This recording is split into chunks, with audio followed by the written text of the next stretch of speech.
Se eu pedisse para você me dizer aonde Deus está, qual seria a sua resposta? Provavelmente algumas pessoas diriam: Deus está no meu coração, Deus está na minha casa, Deus está no meu emprego, Deus está com os pobres, Deus está nos céus. Mas você sabia que se você ler o Antigo Testamento, você vai ver que em certo momento da história, Deus tinha um local muito específico para morar, que era a Arca da Aliança. Em cima da tampa da arca, entre os dois querubins, Deus habitava ali. E talvez surja um pensamento na sua cabeça de: Deus não é onipresente? Por que Deus tem um local específico para habitar se Ele está em todos os lugares? Mas em nenhum momento a Bíblia diz que Deus está em todos os lugares. Se você ler Provérbios 15 no versículo 3, diz que os olhos do Senhor estão em todo lugar e observam tanto os maus quanto os bons. Em Salmos 33, no versículo 13 e 14, diz que o Senhor olha dos céus e vê toda a humanidade. Do seu trono ele observa todos os habitantes da terra. A gente tem o péssimo hábito de pensar que porque nós podemos algo, significa que nós vamos fazer isso. Deus é todo poderoso. A Bíblia mostra e comprova isso. Ele pode fazer o que ele quiser, independente do tempo e da hora. Então sim, Deus pode estar em todos os lugares, ao mesmo tempo, da forma que ele quiser, mas não significa que de fato ele vai fazer isso.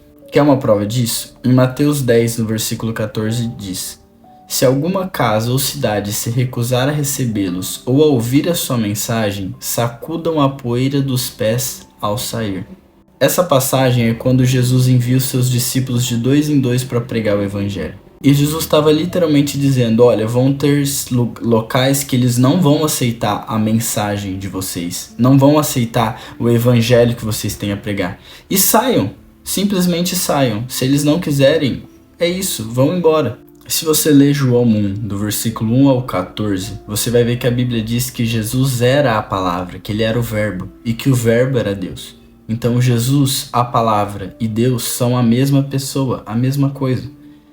E em 1 João 2, no versículo 23, diz que aquele que nega o Filho, nega Deus. E aquele que reconhece o Filho também reconhece a Deus. Então, para essas cidades que não aceitam a mensagem, se não aceitam a palavra de Deus, não aceitam o Filho. E se não aceitam o Filho, não aceitam a Deus. Então, significa que essas cidades, Deus não chegou até lá. Não que ele não possa ir. Se ele quiser ir, ele vai. Mas, por respeito à decisão daquela própria cidade, Deus não vai entrar em um local que ele não é bem-vindo. Isso significa que Deus está onde ele é bem-vindo. E Deus não é bem-vindo em todos os lugares. Agora eu quero que você reflita um pouco. Já parou para pensar que, de fato, existem muitos lugares que Deus não está? Você que sente a presença de Deus, você que busca Deus e tem Deus em você, imagine estar em um local onde Deus não está. Isso é simples de dizer, mas é doideira de pensar que existem locais que Deus não está, nem um pouquinho. Isso é muita doideira. Mas Jesus diria que viria um Consolador, o Espírito Santo, e que ele habitaria em nós. Em João 14, no versículo 15 ao 17, diz assim: Se vocês me amam, obedeçam os meus mandamentos, e eu pedirei ao Pai que lhes dará outro encorajador, que nunca os deixará. É o Espírito da verdade, e o mundo não pode receber, pois não o vê e não o conhece. Mas vocês o conhecem, pois ele habita com vocês agora, e depois estará em vocês. 1 Coríntios 3, no versículo 16 e 17, diz: Vocês não entendem que são o templo de Deus e que o Espírito de Deus habita em vocês? Deus destruirá quem destruir seu templo, pois o templo de Deus é santo e vocês são esse templo. Em 2 Timóteo 1,14 diz: Pelo poder do Espírito Santo que habita em vocês, guarde a verdade preciosa que lhes foi confiada. Então o que a Bíblia está querendo dizer? Que hoje Deus pode habitar dentro de nós, através do Espírito Santo. Então significa que se hoje você dizer assim, Deus, eu quero que o Senhor habite em mim, eu te convido a morar em mim. Significa que o Deus, o Criador de todo o universo, que no Antigo Testamento tinha um local específico para morar, agora, se você o convidar, ele pode e ele vai morar dentro de você. Isso é uma loucura. É uma loucura. E se Deus habita em você, significa que a próxima vez que você for para o seu trabalho, que você for para sua casa, para a casa de algum amigo, para a faculdade, para a escola, seja lá onde você for, se você dizer, Deus, o Senhor é bem-vindo aqui, eu estou entrando neste lugar, entre comigo, significa que naquele local que não tinha Deus, agora tem, porque através de você, Deus é bem-vindo em você, e você estando naquele lugar, Deus se achega naquele local em que ele antes não era bem-vindo. Entende agora a tamanha importância do ID? Porque através de nós, Deus acessa locais que ele não era bem-vindo antes. E Deus pode habitar agora na sua casa, na sua escola, no seu emprego. E cara, eu digo pra você, fale isso. Peça para Deus, Deus, eu estou chegando aqui, chega comigo. Você não faz ideia da diferença que isso causa. Eu nunca me esqueço que quando eu era criança, eu brincava muito na rua da minha avó.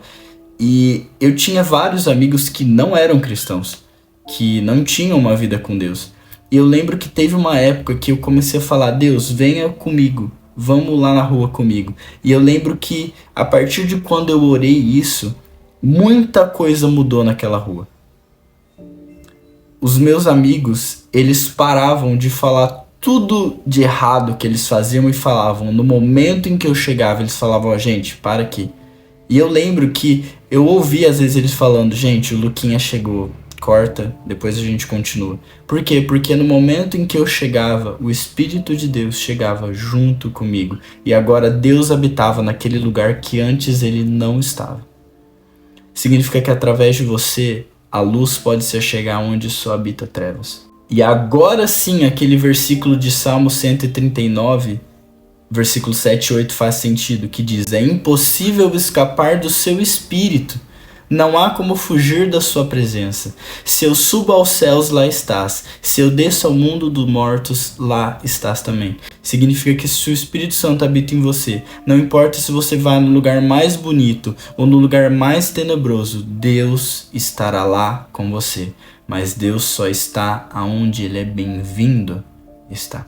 É por isso que por mais que você vá em um local, sei lá, em alguma igreja que, tipo, você vê que de fato aquela igreja não busca Deus de verdade, mas se uma pessoa ali estiver de fato buscando a Deus, Deus se achega naquele local, porque tem uma pessoa ali que convidou a Deus ser bem-vindo ali. Não pela sua força, de nenhuma forma, você não é capaz de mudar nada, mas através de você, o Espírito de Deus pode se achegar a lugares e ali pode haver transformação. Mas toma cuidado. Vamos relembrar o que diz em 2 Timóteo 1:14 que a gente leu. Pelo poder do Espírito Santo que habita em nós, guarde a verdade preciosa que lhes foi confiada. Significa que agora que o Espírito Santo habita em você, você é responsável por essa presença. Por isso você precisa cuidar desse templo, do seu corpo. Cuidar do seu espírito, porque agora não é uma casca vazia, mas sim o Espírito de Deus que habita em você, e esse local precisa estar limpo, esse local precisa estar cuidado. Então se você deseja que o Espírito de Deus mora em você, não tenha dúvidas de que muita coisa vai precisar mudar na sua vida, porque agora você carrega uma coisa que lhe foi confiada, que é o Espírito do Criador. Eu espero que esse vídeo tenha te incentivado a pedir que o Espírito Santo mora em você.